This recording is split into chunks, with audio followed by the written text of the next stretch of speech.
Bonjour à tous, c'est Thomas. On se retrouve aujourd'hui pour parler du match entre Monaco et l'Olympique de Marseille. J'ai voulu faire cette vidéo un peu plus à froid pour éviter que mes propos dépassent ma pensée et pour parler plus en profondeur de ce match-là. Et je vais essayer d'être le plus objectif possible, bien sûr. Donc on va commencer avec les compositions d'équipe, avec un 5-2-1-2 côté Monaco, où il enlève ses deux numéros 10 pour en laisser qu'un seul et mettre une deuxième pointe à côté de Ben Yedder qui est Balogun, et avec Akliouche qui rentre dans le 11, qui a fait un très bon match, et Jacobs qui prend la place de Caio Henrique, qui s'est blessé. Sinon, pas de changement côté monégasque. Côté Olympique de Marseille, on voit que Klos était à droite, Murillo en latéral gauche à la place de Lodi qui avait senti une petite gêne avant le match, donc qui n'a pas joué. Rongier dans ce poste de numéro 6 qui a fait un match catastrophique. Unai qui a fait un bon match, j'ai trouvé quand même. Verretou à côté, poste de numéro 8. Correa, sur le poste de couloir. Aubameyang en numéro 9 et Ndiaye sur le côté. Sinon, le reste de l'équipe ne change pas. On va parler maintenant des buts avec des arrêts sur les matchs pour un peu expliquer comment sont venus les buts, dans quelle situation. Donc le premier but de l'OM survient au bout de quelques minutes de jeu avec d'abord une passe de Morio dans l'axe vers Correa qui fait une très bonne déviation pour Verretou qui en une touche va lancer Pierre-Emerick Aubameyang qui va prendre le couloir et qui va la centrer pour Ndiaye qui loupe totalement son geste comme vous pouvez le voir ici, il loupe totalement son geste mais ça trompe le gardien de Monaco et ça fait 1-0 pour l'OM. Donc, comme vous pouvez le voir sur ces images, on a Correa ici qui se retrouve presque en poste de faux numéro 9 qui est venu appeler ce ballon pour la dévier pour Verretou. Aubameyang qui lui a compensé et allé sur le couloir gauche pour trouver ce centre, ce très bon centre pour Ndiaye qui n'a plus qu'à finir avec de la réussite, je l'admets. Alors le but maintenant de l'égalisation de Monaco, il y a beaucoup de choses à dire sur ce but-là. Pour commencer, on a, comme vous pouvez le voir à l'image, une touche de Monaco. On a le déplacement de Ben Yedder qui vient se déplacer tout seul dans l'axe. On a Akiyush aussi qui est tout seul à côté de Rongier qui tend le bras, mais bon frère, c'est à toi d'y aller, mon bon moment. Voilà, Klaus il est là, c'est pas plus mal. Rongier, si tu le vois, Klaus il est trop loin, tu vois qu'il est trop loin, donc tu viens décaler à sa place. Bemba, tu suis ton joueur, c'est pas, à ce niveau-là, c'est pas possible de faire des erreurs comme ça. Donc, on trouve un Ben Yedder qui fait une remise, très très bonne remise, avec de la réussite qui passe quand même entre les jambes de Gigot pour Akliouche, et Akliouche qui va faire deux touches pour entrer dans l'axe et ensuite se retrouver frappé. Mais entre ce moment-là et ce moment-là, on voit que Lopez a un peu bougé, mais il couvre quand même son premier poteau, donc c'est pas logique. Tout le monde se dit, il va tenter de frapper enroulé, il va pas chercher le premier poteau parce que Lopez est là et Lopez va arrêter sur la frappe au premier poteau. Et bien sûr que non, Paul Lopez ne l'arrête pas. Après, bon, là, il est peut-être masqué au départ du ballon, elle passe peut-être entre des jambes. Non, non, non, un gardien ne doit pas prendre de but au premier poteau et il en prend trois dans ce match-là, mais on va y revenir plus tard. Mais moi aussi, ce qui me dérange un peu sur cette action, c'est que là, on a Gigot qui est au marquage, c'est très bien, mais il n'y a personne qui sort dessus ici. Là, il a le temps de faire 1,50 m, 2 mètres dans notre surface et personne sort dessus. Et donc, du coup, il a le temps de tirer et ça fait but et ça fait un partout. Quelques minutes plus tard, à dixième, si je crois bien, c'est Rongier qui vient décaler Jonathan Claus. Jonathan Claus qui la donne à Verretou, qui fait une magnifique passe pour Ndiaye, qui fait un très bon centre. Et Gigot se retrouve ici parce que c'était la suite d'un corner. Il se retrouve ici et met une reprise de volée instantané digne d'un numéro 9. Il a été plus efficace qu'Aubameyang dans ce match-là, pardon. Et donc voilà, très beau but de Gigot qui permet à l'OM de mener 2 buts à 1 à la 15e, je crois, si mes souvenirs sont bons. On voit que le ballon marche bien dans les filets, etc. Deuxième but de Monaco, égalisation. On est à la 22e. On a Fofana ici qui va trouver une passe entre les lignes pour Akliouche qui était tout seul. Voilà. Pourquoi? Pourquoi il est tout seul? Ça serait plutôt je sais pas, à qui le prendre parce qu'on voit que Rongier est sur Ben Yedder. Est-ce que c'est un défenseur central de montée? Est-ce que c'est Verretou qui doit descendre d'un cran et Aubameyang, lui, qui doit aller chercher Zakaria qui est à côté? Beaucoup, beaucoup de choses à parler et on voit que donc sur le contrôle, il se retourne très très bien parce il fait un très bon contrôle pour mettre en position. Et on voit tout de suite l'alignement Marseille qui est pas bon. On voit tout de suite l'appel de Balogun qui va faire mal et la passe qui va casser les lignes. Murillo défend bien, je trouve, mine de rien, parce qu'il empêche du coup Balogun d'aller dans l'axe du but. Donc il emmène sur le côté. Et normalement, sur ce côté-là, c'est plus facile pour Paul Lopez de défendre son premier poteau. Hein, mais on voit quand même que la frappe par premier poteau, et ça fait but. Et ça fait but. Encore Paul Lopez qui protège pas son premier poteau. On va me dire oui, mais la balle arrive vite, oui, mais non, non, non, non, non, non. Paul Lopez est nul. Voilà, faut dire les termes, il est nul depuis ce début de saison. C'est 10 buts en 3 matchs. On se rend compte ou pas? 10 buts en 3 matchs pour un gardien d'Olympique de Marseille. C'est pas normal. Donc j'espère que Ruben Blanco aura sa chance, que Simone aura sa chance aussi, parce que moi j'en peux plus. Là c'est bon, je suis en train de vriller. Je pensais que ça allait être calme là. Ça fait 2 jours que j'essaye de me dire bon, je vais faire la vidéo, il faut que mes propos soient calmes, il faut pas que je m'énerve pour rien. Là c'est en train de, rien que voir les images, c'est en train de faire monter la sauce. Bref, sur le troisième but de Monaco, pareil, on est presque au retour de la mi-temps. On perd ce premier duel de Klose qui perd son duel face à Jacobs de la tête. On a Gigot qui perd son duel face à Ben Yedder, qui a un très bon timing et qui devant Gigot qui peut rien faire sauf le toucher dans le dos. On a notre défense qui on voit en ce moment, hein. Là on voit dans l'action, elle recule alors que Balogun lui vers le ballon. Il loupe son contrôle un peu Balogun, je trouve, parce qu'il veut la contrôler de base. Ça arrive sur Akilouche en une touche. Et bref, premier poteau, but. Bien joué Lopez, très bon match.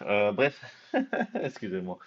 Euh, donc mon ressenti, comme vous pouvez le voir, je suis un peu dégoûté de ce match-là. Sinon, on a vu 20 très bonnes premières minutes de l'OM, avec beaucoup d'intensité, du jeu en contre très intéressant sur les couloirs. On a vu une animation offensive intéressante avec beaucoup de rotation dans cette animation, avec Correa qui est allé dans l'axe, un peu Aubameyang qui est allé sur le côté gauche, Ndiaye qui se retrouvait dans l'axe. Enfin, ça tournait très bien entre les trois attaquants. Physiquement, on était mort. J'ai pas compris. Physiquement, au bout de 20 minutes, on a complètement abandonné. C'est sûr que ça change du style de jeu de Marcelino, hein, où c'était tranquille, on se bouge pas trop, on va à deux à l'heure. Là, on court. C'est sûr que c'est plus difficile de courir que de marcher sur un terrain. Mais bon, c'est compliqué à juger ce match parce que Monaco a fait un bon match aussi, avait énormément d'espace derrière qu'ils ont su corriger au fur et à mesure. Euh, En direct, c'est vrai que dire que les latéraux de Monaco étaient très hauts à un moment donné, ce qui nous mettait pas forcément en danger parce que du coup ils étaient au marquage. Klose et Murillo étaient au marquage des deux latéraux monégasques, donc ils prenaient pas forcément de vitesse ou autre. Et Antonetti, pardon, le disait très bien en commentateur. Mais pour qu'il soit plus dangereux, il faut qu'il recule les défenseurs de Monaco, les latéraux, il faut qu'ils reculent pour recevoir le ballon seul et pour ensuite attaquer. C'est ce qu'ils ont fait et après on a été complètement invisible, détruit, transparent, tous les termes qui suivent. Hum, on a aussi eu un non-match de Rongier, comme d'habitude, j'ai envie de dire depuis ce début de saison, un non-match de Bemba, comme d'habitude depuis ce début de saison. Murillo a fait un bon match intéressant, j'ai trouvé. Il a un très bon jeu au pied. Il était sur un couloir qui n'est pas le sien, parce qu'il est d'abord au couloir droit, mais il a joué couloir gauche sur ce match-là.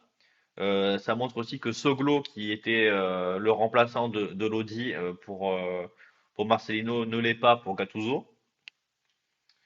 Donc on sait qu'au mercato d'hiver, il va falloir chercher un latéral gauche. On le sait depuis quand même cet été. On sait aussi depuis cet été qu'on a besoin d'un gardien concurrent à Paul Lopez et pas d'un gardien remplaçant à Paul Lopez. Marcelino a choisi Ruben Blanco. J'ai rien contre Ruben Blanco, mais c'est pas un gardien du standing de l'OM.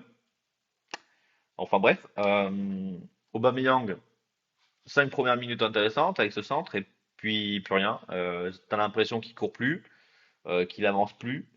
Vous allez me dire, oui, Vitinha n'a pas fait une bonne rentrée, mais Vitinha se bat. Vitinha n'a pas peur d'aller au duel. Et moi, je pense que c'est un bon joueur, Vitinha, et il faut lui donner de la confiance à Vitinha. Et c'est pas un joueur qui va jouer à un, qui va être tout seul devant. C'est un joueur qui a besoin d'un point d'appui devant ou d'un joueur à côté de lui pour briller. Comme Vala Germain l'était à Monaco, c'était un joueur qui était deuxième attaquant, c'était pas un joueur qui était attaquant tout seul. Il a été très bon à Monaco. À Marseille, il est venu, on lui a mis tout, on l'a mis tout seul devant. Ça n'a pas marché, ça a jamais marché. Et voilà, on perd pas son football du jour au lendemain. Et je pense qu'il y a des choix qui sont pas forcément très bons.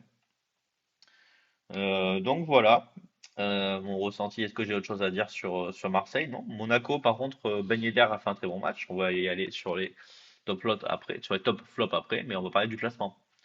Monaco, avec cette victoire, repasse premier à égalité de points avec le Brest. Reims est troisième à égalité de points avec Nice. On voit que le PSG, avec son match nul, redescend cinquième. Et avec cette défaite, l'OM est douzième à 3 points de Lorient, le premier est relégable, et à 2 points de Rennes, qui est sixième, et à 4 points de Nice, qui est quatrième. Donc, c'est que le début de saison. Mais il y a des matchs en moins cette année. Il n'y a que 18 clubs en Ligue 1. Donc ça fait 34 matchs à jouer. J'ai pas envie de dire que faut commencer à s'inquiéter, mais Gattuso vient d'arriver, il faut lui laisser du temps. On n'a pas de temps, justement, le temps on l'a pas. On va jouer contre Brighton jeudi. Je vais y revenir aussi un peu plus tard. Mais on a des matchs qui s'enchaînent. Mais on a joué quand même Paris et Monaco. On a joué, on va dire, les deux plus gros du championnat. Maintenant, faut prendre des points. Maintenant, faut prendre des points. Et si on prend pas de points maintenant, je peux vous assurer que la saison va être très longue et qu'on va pas être forcément très content et que la commanderie risque de mal finir. Bref, les top flops. Bah, top, j'ai mis deux joueurs de côté de Monaco, hein, mais il n'y en a pas à côté de l'OM, à part Unai que j'ai trouvé bon dans son match, mais à part lui, c'est catastrophique. Donc dans les flops, j'ai mis Akliouche qui m'a surpris. Je connaissais pas très bien ce joueur-là. J'ai trouvé très à l'aise techniquement, un très bon pied gauche, un très bon pied droit aussi, il a les deux pieds. Il est toujours dans le bon espace, il est toujours libre, ouais, il a toujours cette qualité technique pour trouver la passe, le contrôle, la frappe qu'il faut. Non, un très bon match. Ben Yedder, on l'a un peu moins vu. Moi, je le mets dans les tops parce qu'il a fait du mal à notre défense centrale. Il a fait du mal à Gigo Bemba, on l'a vu sur le troisième but. Il va chercher cette déviation de la tête aussi. Il était toujours bien placé, il redescendait en faux numéro 9 quand il fallait. Il nous a fait du mal aussi. Il marque pas, mais la plupart des buts viennent de lui quand même.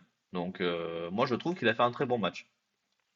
Donc, côté Marseille, je l'ai dit, c'est Unai. Et côté flop, j'ai mis Aubameyang, un bon centre, un but pour l'OM, mais transparent. Transparent, il a rien apporté. En flop, j'aurais pu mettre Rongier, j'aurais pu mettre Bemba, j'aurais pu mettre Correa, pareil, qui a fait 5 bonnes premières minutes, avec 20 bonnes premières minutes, on va pas exagérer, 20 bonnes premières minutes, et qui ensuite s'est effondré, et qui aurait même pu prendre un carton rouge.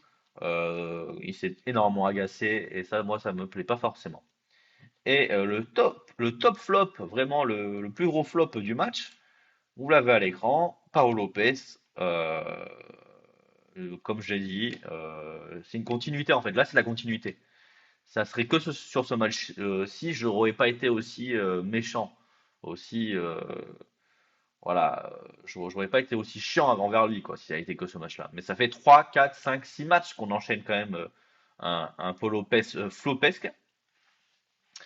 10 buts en 3 matchs contre une équipe de l'Ajax qui est en difficulté, qui n'y arrive pas, qui a encore perdu ce week-end. Une équipe de Monaco qui marque beaucoup de buts, je l'admets. Une équipe du PSG qui nous a détruits. Bon, il est d'accord, il n'est pas aidé, il n'est pas tout seul dans cette galère-là. Mais sur les 10 buts, Il y en a plus de la moitié qui sont pour lui, clairement. Que ce soit des frappes premier poteau, des frappes sur lui, des mauvais choix de positionnement, de sortir ou pas sortir. Bref, voilà. Paul Lopez flop depuis le début. Pour moi, c'est le plus gros flop de l'OM depuis le début de la saison. On va parler des prochaines rencontres maintenant, si vous le voulez bien. Avec notamment le déplacement de Monaco à Reims. Monaco ne joue pas d'Europe cette année, donc ils ont un match par semaine. Donc le rythme de récupération est meilleur que pour les clubs européens. Donc Monaco, attention cette saison, ils peuvent aller chercher cette place européenne.